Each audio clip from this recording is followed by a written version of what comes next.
Good morning. This is KELOLAND on the go with all you need to know in news and weather as you start your day. We now know the names of the two people killed in a weekend crash in southeast Sioux Falls. It happened Friday evening at the intersection of 57th Street and Veterans Parkway, where police say a car with a couple from Leicester, Iowa inside turned left in front of an oncoming pickup truck. A Rock Rapids funeral home confirms that 77-year-old Charles Metzger and 78-year-old Linda Metzger died in the crash.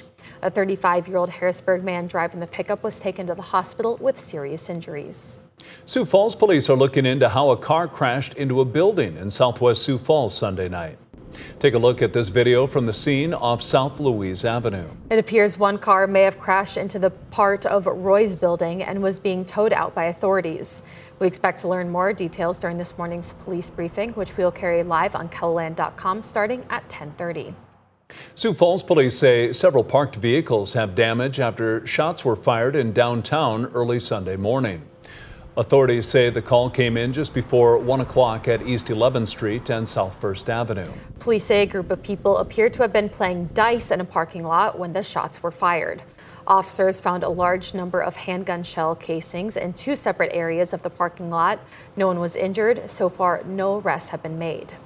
Now let's check in with meteorologist Brian Karstens. Another hot and windy day, Brian. Yes, indeed. Hot and windy. And for that reason, we have a fire weather warning in effect for much of central and eastern South Dakota. Let's take a look at the latest on that. And of course, across the region, too, no rain on radar. That's going to remain dry as well. So just be careful on those conditions. Temperatures speak for themselves. 91 today, Sioux Falls, 94 in Aberdeen, 97 in Pierre, 95 Rapid City. Your full forecast is coming up. Thank you, Brian.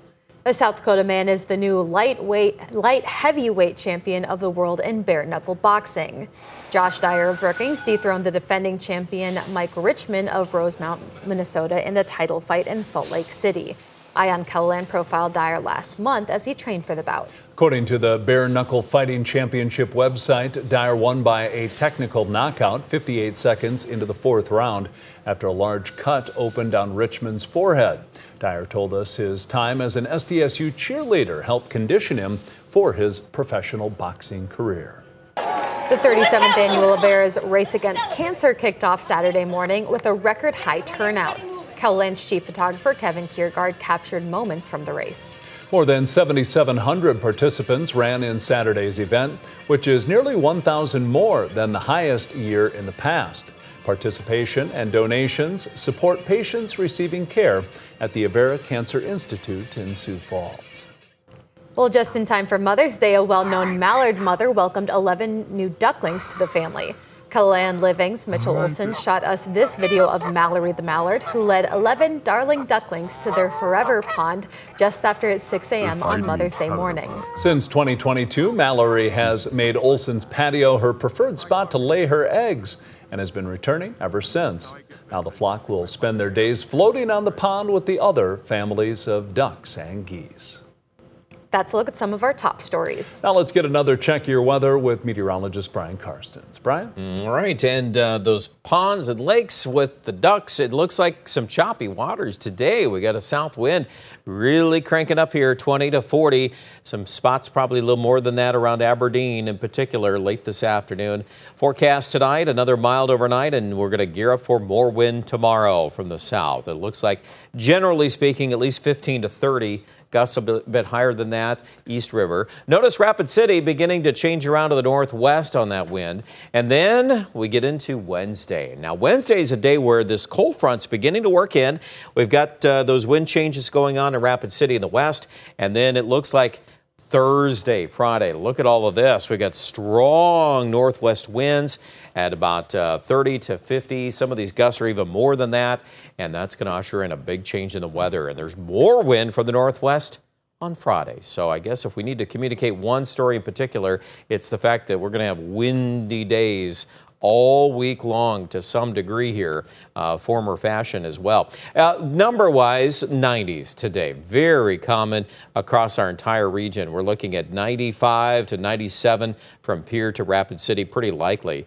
For tonight, dry skies will kick off Tuesday, more of the same. Let's see what changes on radar even late Tuesday night, early Wednesday. There could be some showers and some scattered thunder in the west and the northwest. I would say scattered rain is possible.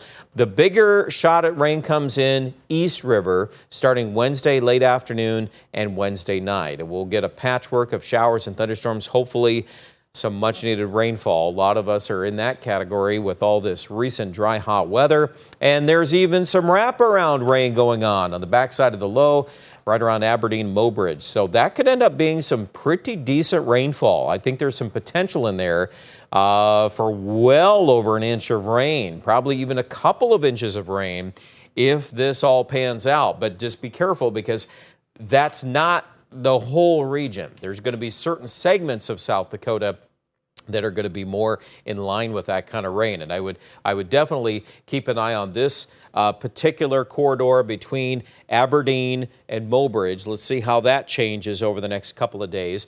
And then this other focal point south of Sioux Falls, that's a run of some thunderstorms, and that too can really change the math on those local rain gauge reports. Any counties that get wrapped up in thunderstorms during that time period would also get more rain. The temperature is going to go down a lot. Look at Thursday. 50s and 60s in the afternoon with some rain around and obviously a whole lot of wind. Friday could bounce back at least into the 60s and 70s, but I think the 90s are gone for a while, man. Oh, did we mention this? Oh, I had to fit this in here. Those of you that watch this whole segment, you're going to be ahead of everybody else on knowing about a snow forecast next week. Yes, that's not a joke. That is the real deal. The Black Hills of western South Dakota, the odds of getting some snow next week is alive and well. But those of you that lived here a long time, you know that that's not out of the ordinary by any stretch of the imagination. It's going to cool off a lot. Pendulum is going to swing the other way. We're going to be in the 60s at the end of the week.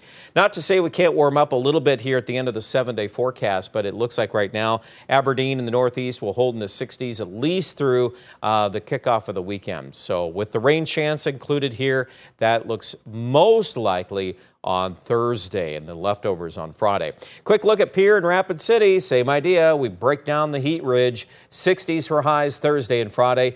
Overnight lows will start to fall. Next week, there will be 30s for lows in western South Dakota. That will occur after day 7. Check out more details online at KELOLAND.com.